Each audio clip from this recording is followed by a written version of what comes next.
ಅಯೋಧ್ಯೆಯಲ್ಲಿರುವ Rama ಮಂದಿರವನ್ನ target ಮಾಡಿ ಕೂಡ ಸ್ಫೋಟವನ್ನ ನಡೆಸುವ, ವಿಧ್ವಂಸಕ ಕೃತ್ಯವನ್ನ ನಡೆಸುವ ಪ್ಲಾನಿಂಗ್ ಕೂಡ ಈ ಶಂಕಿತ ಉಗ್ರರದ್ದು.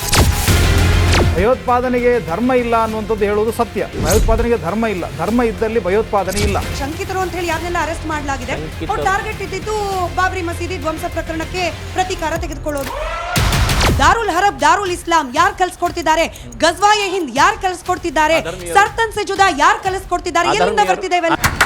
ಮನುಷ್ಯರನ್ನ ಕೊಲ್ಲುವಾಗ ಆತ ಜೈ ಶ್ರೀರಾಮ್ ಅಂತ ಕೂಗಿದ್ರು, ಅಲ್ಲಾಹೋ ಅಕ್ಬರ್ ಅಂತ ಕೂಗಿದ್ರು. ಅವರಿಬ್ಬರಿಗೂ ಸಹಿತ ಧರ್ಮ ಅರ್ಥ ಆಗಿಲ್ಲ.